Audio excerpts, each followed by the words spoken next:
Liam and Chloe barely know him. Anyway, my name is Ronald Henderson. I am 48 years old. I run Henderson Security Solutions. Diana, my wife for 10 years, just said that about me to Adrian Fletcher, a guy I thought was my friend. I heard every word through my surveillance system. They were at the Ritz-Carlton downtown, room 2847. Diana wore a $22,000 diamond bracelet that I had never purchased. Adrian bought it with $35,000 he stole from our joint account. Diana laughed when she said that my kids barely knew me. Adrian said that after the divorce, they will understand that Daddy was never there. Diana nodded. We will make sure they see the truth. 10 years married, 15 years in Army intelligence, 15 years building my business to $3,600,000 in annual revenue.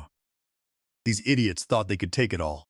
Back in 2011, I left the Army after 15 years in military intelligence. I started Henderson Security Solutions with $75,000 saved in a laptop. Corporate security consulting, helping companies protect data, executives, and secrets. Businesses pay big money for someone who thinks like the bad guys. I met Diana Vance at a charity dinner. She was 30. I was 36. She was a real estate developer specializing in luxury downtown condos, gorgeous with auburn hair and confidence that made every guy notice her presence. Diana grew up rich. Her father, Donald Vance, is a United States Senator. Her mother, Evelyn Vance, is a federal judge.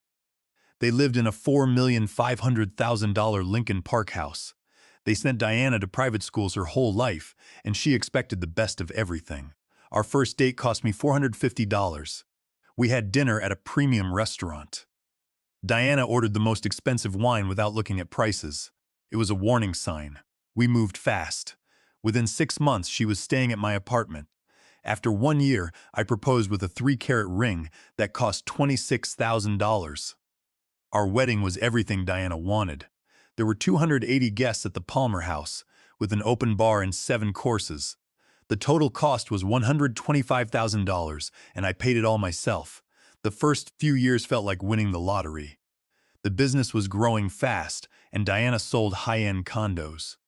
We bought a 4-bedroom Lincoln Park house for $1,800,000. We went on European vacations twice a year. Diana loved the lifestyle my success provided. She bought designer clothes and went on $3,000 shopping trips. We flew first class and had expensive dinners, and she would brag to her friends. By 2018, I was pulling in serious money. Henderson Security Solutions had 18 employees and major corporate contracts. Diana said she was ready for kids. Liam and Chloe, our twins, were born on June 12, 2018. Perfect kids changed everything for me. I started working longer hours, taking on bigger clients, and pushing harder than I ever did in the Army. Every contract, every late night was for their future. Diana seemed to understand. She brought me coffee and massaged my shoulders. She bragged to her friends about how hard I worked for our family. But by 2024, things changed. Diana had phone conversations that stopped the moment I entered the room. She started going to social events without me. When I asked why I was not invited, she would say that I was always too busy with work. That was when Adrian Fletcher appeared. Diana introduced him as a business partner. The guy was 38, divorced with no kids. He drove a black sports car, wore custom suits, and had this easy charm. Diana said Adrian had commercial real estate connections for her expansion plans. They were going to partner on some big downtown development project. She would spend hours at his office planning strategy and come home talking about how brilliant he was. I liked Adrian immediately, which was a stupid mistake. He would come over for dinner every few weeks. He brought expensive wine and had gifts for Liam and Chloe, like toys and books. The kids loved him. Adrian and I would sit in my living room after dinner, drinking whiskey and talking about sports, politics, and business strategy. He asked smart questions about corporate security, expressing admiration for my military service. What I did not realize was that every conversation was intelligence gathering. Every question about my business was learning how to destroy it. Every compliment was studying my weaknesses, figuring out how to exploit my trust. By 2025, Diana's attitude toward me had completely changed. Everything I did seemed to annoy her constantly. Arguments came from nowhere. Children need their father present, she would say during fights when I was most stressed. She told me that money was not everything and that family should come first. The irony made me angry. I worked 70-hour weeks specifically for my family. Every contract, every client, every late night was so Diana and the kids could live in our beautiful house. The twins could attend the best private school in Chicago, and Diana could maintain her wealthy lifestyle. But even while criticizing my work schedule, Diana never suggested cutting expenses. She still wanted designer clothes costing more than most people's monthly salary. She still wanted luxury vacations in Europe. Meanwhile, Adrian became a permanent fixture in our lives. He showed up on Saturday mornings with fancy coffee and bagels. He stayed for Liam's baseball games and Chloe's art classes, helped put the kids to bed and read them stories. I told Adrian things I should have kept secret. I shared details about my biggest clients, which companies worried about data breaches, and our family finances. In reality, I was giving information to an enemy planning my destruction. The breaking point came in February 2026. I had just returned from a week-long job in Denver. A technology company had suffered a data breach, paying $85,000 for 7 days of work. I was exhausted but excited to spend time with my family. Instead, I walked into a house that felt cold. Diana barely looked up from her laptop. She gave me a quick comment about being back, as if I were just the mailman. Liam and Chloe, who usually ran screaming when I came home, seemed shy and distant. When I asked what was wrong, Diana said something that hit me like a physical punch. She told me the kids were not used to me being around anymore, and that I had become a stranger in my own home. That night, lying next to a woman who felt more distant than a stranger, I made a decision. I had to figure out what was happening to my family and fix it. The investigation started small. 15 years in military intelligence teaches you not to jump to conclusions. You gather data, analyze patterns, and build a complete picture before you act. I started with Diana's laptop, left open in the dining area. I had 10 minutes most mornings while she dressed. Most people do not understand deleted files. They are never really gone. When you delete a file, the computer simply marks that space as available for new data. Until something else overwrites it, the original data stays exactly where it was. Diana cleared her browser history and emptied the trash, but she did not know about shadow files and cache recovery. It took me exactly 3 hours and 17 minutes to rebuild her entire digital footprint. What I found made me sick to my gut. The romantic messages started in mid-2024. There were text messages between Diana and Adrian that began as business discussions, but quickly became deeply personal. By that summer, they were meeting for lunch dates. By that autumn, Diana was sending him private photos wearing expensive clothing I had bought, posed in our bedroom. But the affair was just the shadow layer. Underneath it was a detailed plan to systematically destroy my life. Diana and Adrian had been plotting for months. Their strategy was sophisticated, targeting every aspect of my existence. They planned to claim that I used security equipment to illegally spy on competitors, which would destroy my professional reputation and open me up to lawsuits that would bankrupt my company. Diana's mother, Judge Evelyn Vance, would use her judicial influence to ensure the custody battle went their way. Her father, Senator Donald Vance, had connections throughout Chicago's legal and business communities who could blacklist me from getting future contracts. The most damaging document I found was a draft custody petition that Diana had worked on with a divorce attorney named Spencer Higgins. She painted me as an emotionally distant workaholic who had abandoned all family responsibilities. She claimed the children were afraid of my unpredictable behavior and excessive control. She even suggested I might be dangerous, noting my extensive military training and access to surveillance equipment. Every single word was calculated to destroy me. Every lie was crafted to seem believable to a judge who did not know me. Diana and Adrian had spent months building a case that would give them all my assets. But there was something else in those files. There was a brief reference to a sealed court case from 2013 involving the Vance family. It mentioned a traffic accident that had been handled very discreetly through family connections. I realized then that I was no longer playing defense. I was going on the offense. The next phase required military intelligence skills. I began systematic surveillance of Diana and Adrian. I documented their movements, their communications, and their financial activities. Installing surveillance equipment in my own house felt surreal, but it was absolutely necessary. I used professional equipment from my company, including tiny cameras hidden in smoke detectors and picture frames. I placed audio devices smaller than coins in Diana's purse and car. I even placed a GPS tracker on that $22,000 diamond bracelet Adrian had given to Diana. Within 2 weeks, I had everything I needed. I had high-definition video of Diana and Adrian in hotel rooms at the Ritz-Carlton and other luxury locations. I had audio recordings of them discussing their plans to destroy me, including the specific lies they would tell in court and how they would split my assets. The most valuable intelligence came from Adrian's phone. Like many arrogant people, he was careless about security.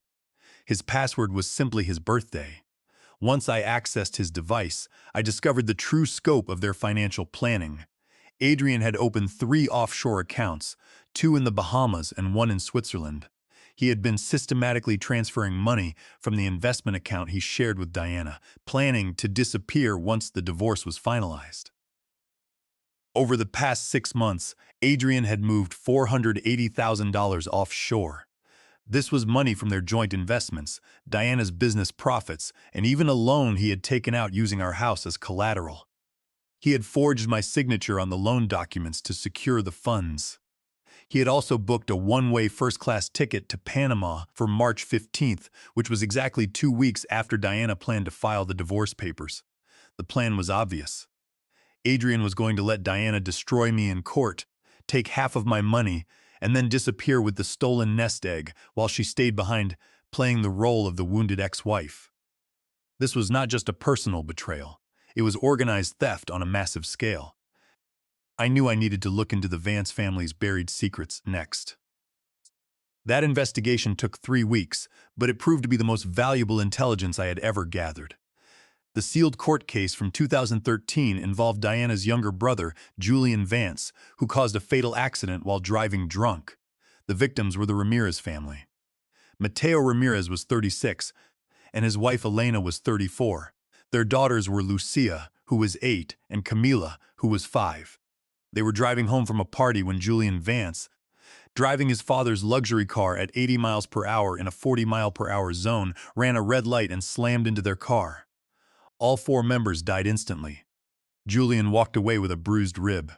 Judge Evelyn Vance suppressed evidence and coerced witnesses, securing a plea deal that sent Julian to rehab for 8 months instead of prison. Senator Donald Vance made campaign contributions totaling $225,000 to the district attorney's fund, ensuring his son's freedom. For years, the Ramirez family's relatives tried to get justice. Every lawyer they consulted told them the case was hopeless. The case was hopeless because the evidence was sealed and the Vance family had too much political influence. I spent 3 weeks verifying every detail, cross-referencing court documents with financial records and tracking down witnesses who had been paid to stay quiet.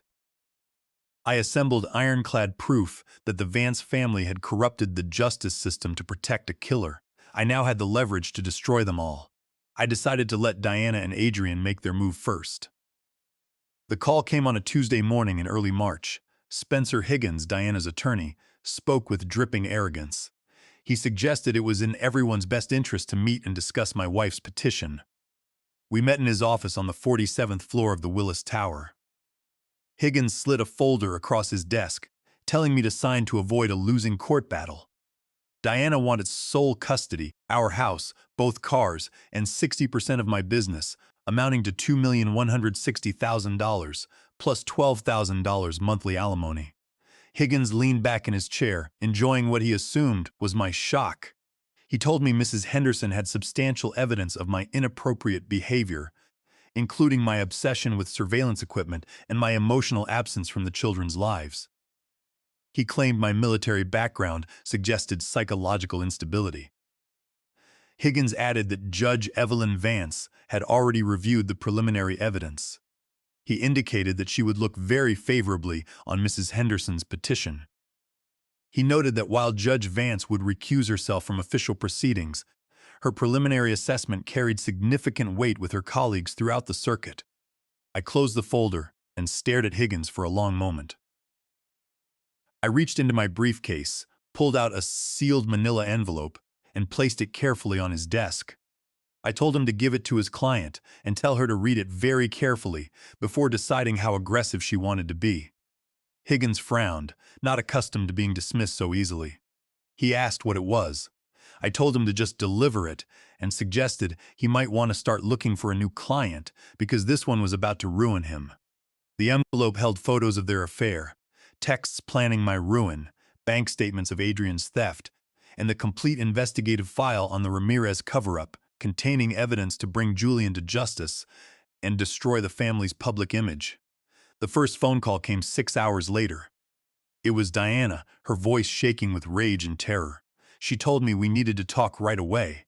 I told her that everything I had to say was in that envelope. She screamed that her family's connections would destroy me.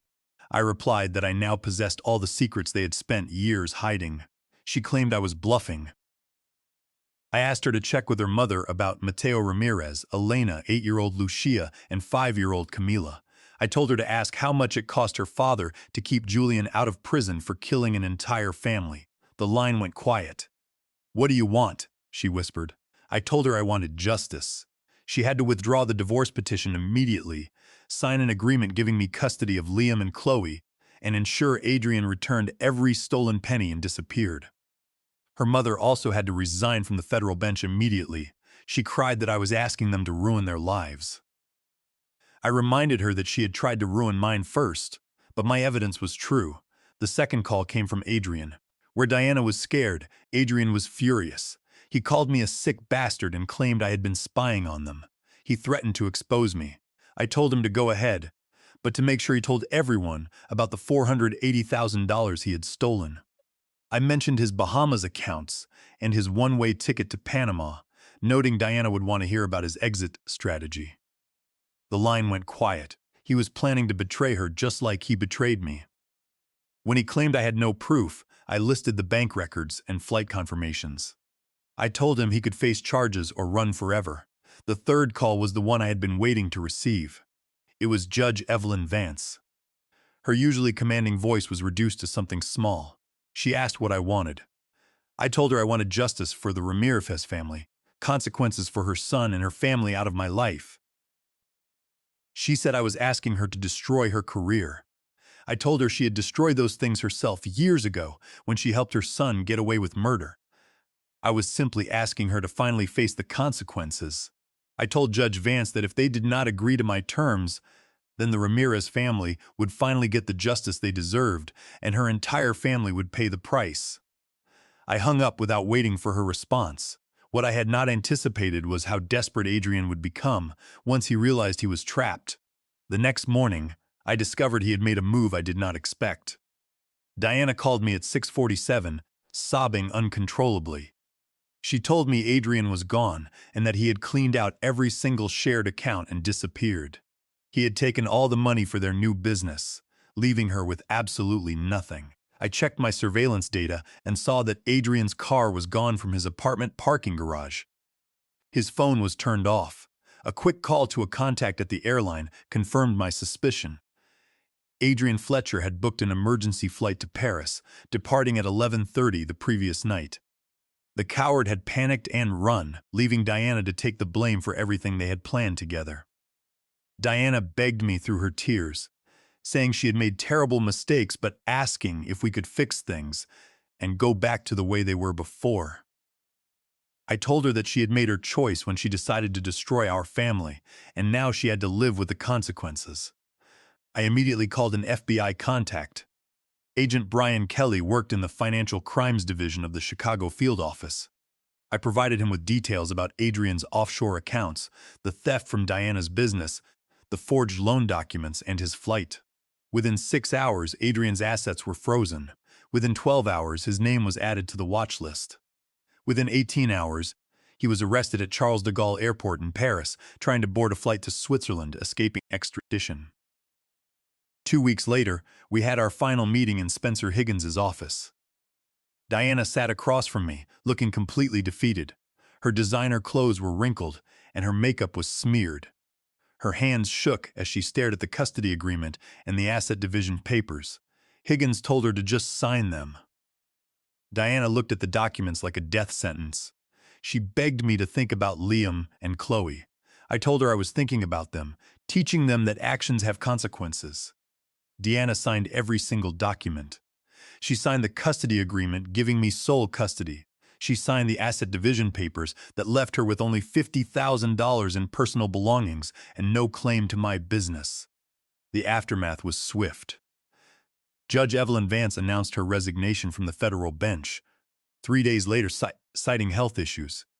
Everyone knew the real reason was avoiding federal prosecution. The FBI reopened the Ramirez case with the new evidence.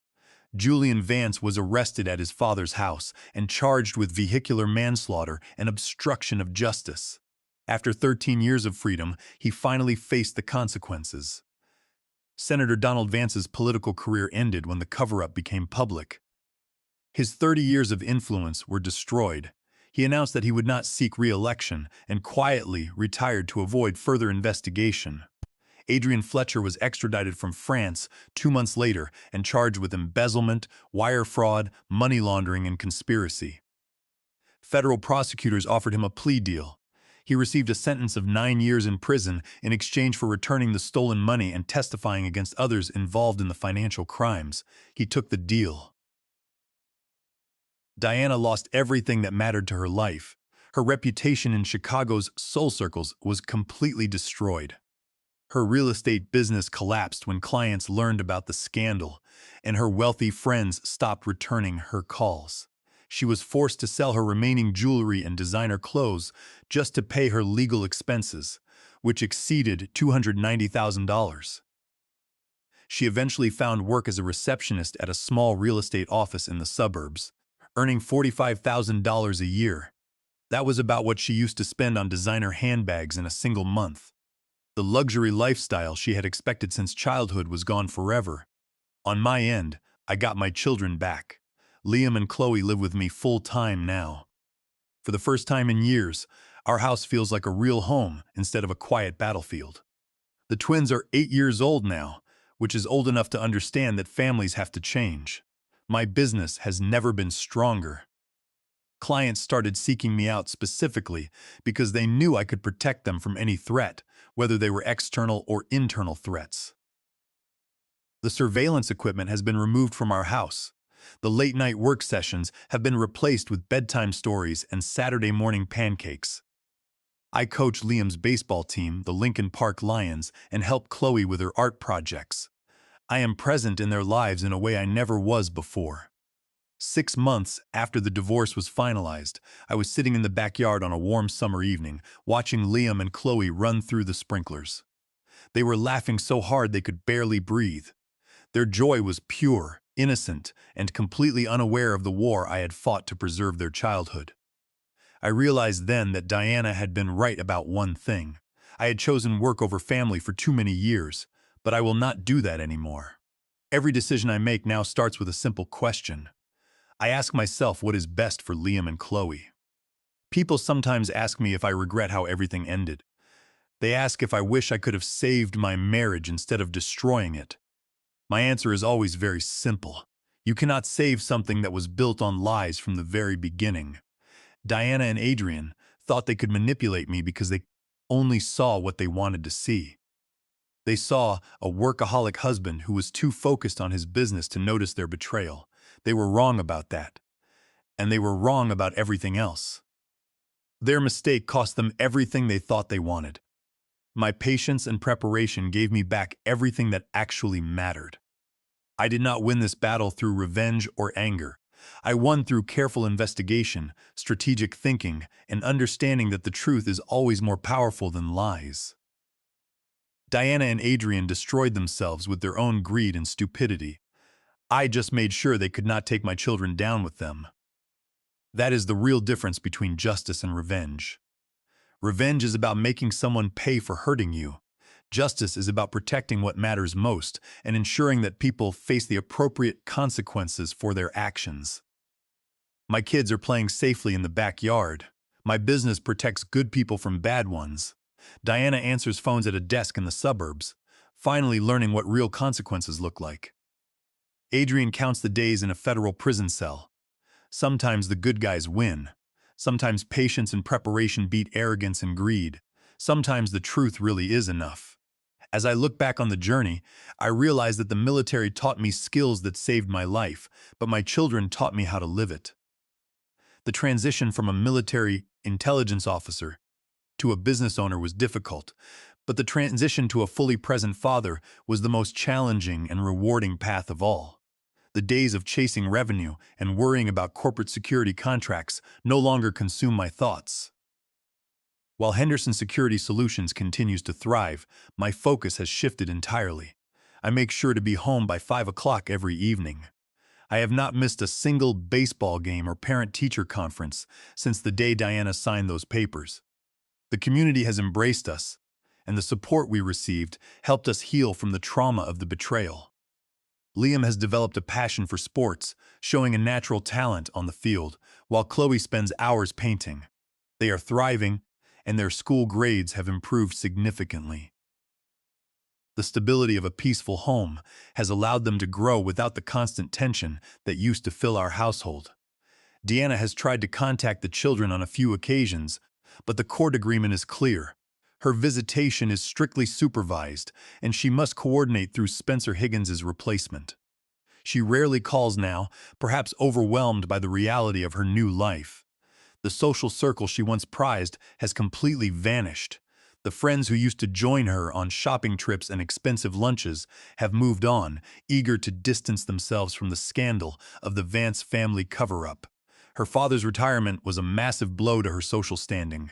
Senator Donald Vance was once a powerful figure, but he now spends his days in isolation, avoiding the public eye.